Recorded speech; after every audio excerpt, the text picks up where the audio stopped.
Hello students, my name is Maria Tania Marchon from the Department of Psychology from Rosary College. This is semester 1, unit 4 in the Fundamentals of Psychology, PSC101. The title of the unit, Unit 4, Memory. The module name is Stages of Memory.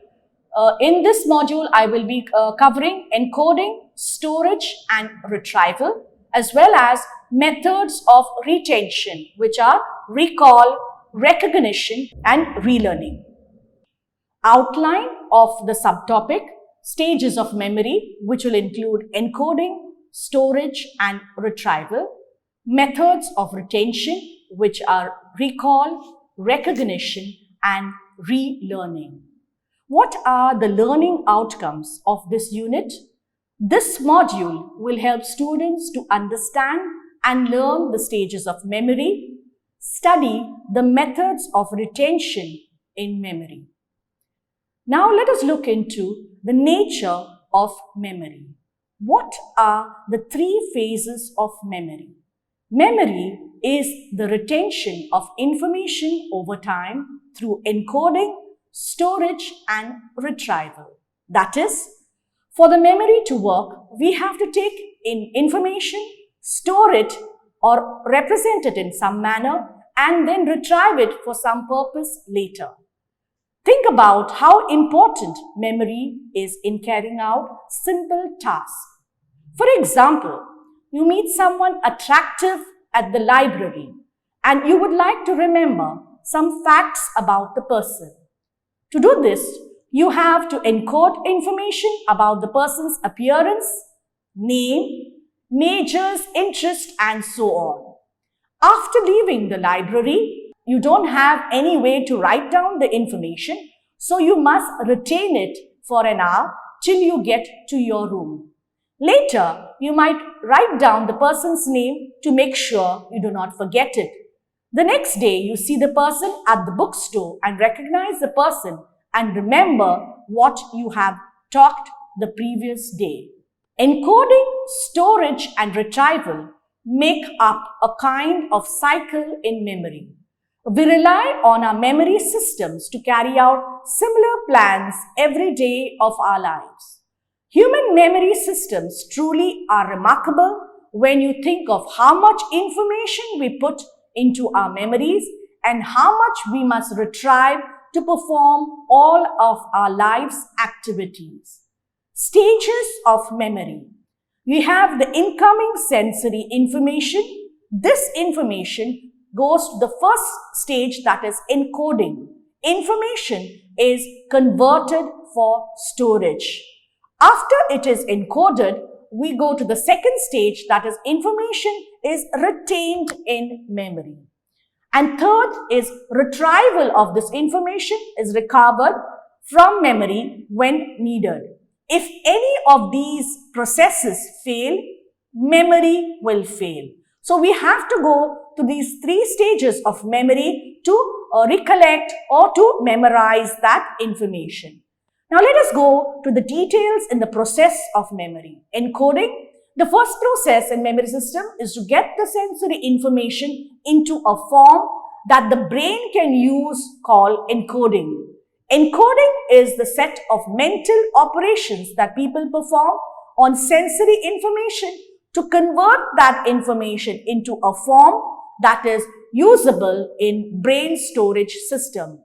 The second stage is the stage in memory is to hold the information for some period of time in a process called storage. And the third is the biggest problem many people have is retrieval, that is getting the information back when it is required. That is getting the information they know they have stored out of storage. Now, methods of retention. There are three methods of retention: recall, recognition and relearning. Psychologists have distinguished three different ways of measuring memory, retrieval that differ from one another in important ways. In the recall method, a person is asked to recall information with few, if any, cues. For example, Who is the owner of Facebook? The answer. What is Gandhiji's full name? The answer. Who is the President of India? The answer. Who is the CEO of Google? The answer. Continued from slide 10. In the recognition method, the person is asked to recognize the correct information from all alternatives. Generally, we can remember more when tested by recognition than the recall method because recognition task provides more cues for retrieving information from long-term memory. Recall and recognition. In recall, memories are retrieved with few or no external cues, such as filling in the blanks on an application form. When someone is asked a question such as, "Where were you born?" the question acts as a cue for retrieval of the answer. When people find themselves struggling for an answer, recall has failed. Sometimes the answer seems so very close to the surface of conscious thought that it feels like it is on the tip of the tongue.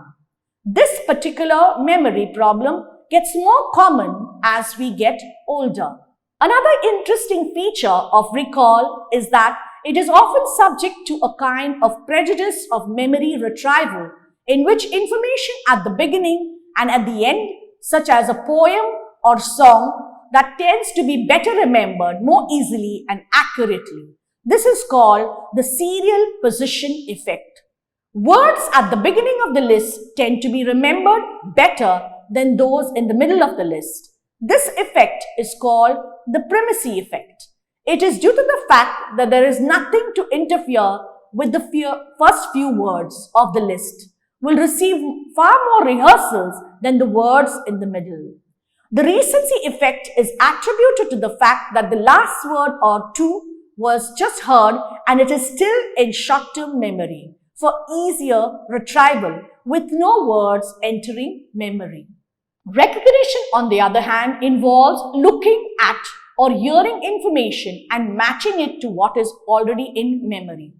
Recognition is much easier than recall because the cue is actually object, word, sound, that is, on is simply trying to detect a familiar and known words. Example, multiple choices, matching true-false tests.